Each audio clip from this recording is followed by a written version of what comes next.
আসসালামু আলাইকুম প্রিয় বন্ধুরা, আপনারা সবাই কেমন আছেন? আশা করি সবাই ভালো আছেন। তো আমিও ভালো আছি আলহামদুলিল্লাহ। তো আমি আজকে রান্না করব এই যে ডাঁটা দিয়ে রুই মাছ আর খুলসা মাছ দিয়ে। তো আমি ডাঁটাগুলোকে কেটে মাছগুলোকে ধুয়ে নেব।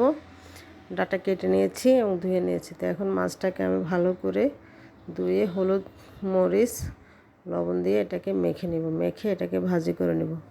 কারণ ফ্রিজে অনেক দিন ছিল মাছ, তো এই মাছ ভাজি না করে খেতে ভালো লাগে না, তাই একটু ভেজে নিচ্ছি। তো আমি মাছটাকে উল্টে পাল্টে দুনো পিঠ ভালো করে ভেজে নেব। তো ভাজা হয়ে গেছে, ওই ফাঁকে আমি কিছু খুলসা মাছ ওইগুলোকে আমি ভেজে নিচ্ছি।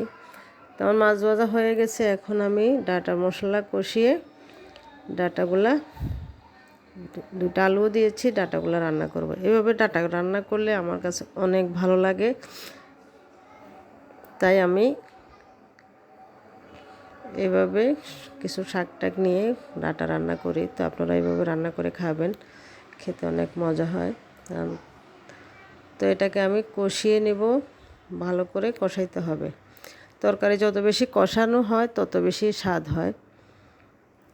তো দিয়ে দিলাম কিছু কাঁচামরিচ ফালি আর টমেটো। তো সবগুলো দিয়ে একসাথে এটাকে কষিয়ে নেব।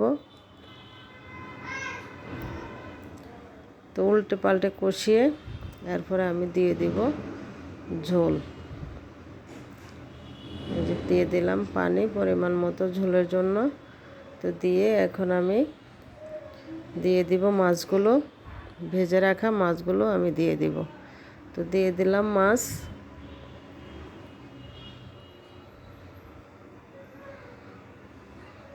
তো মাছ দিয়ে আমি এগুলো ঢেকে দিব।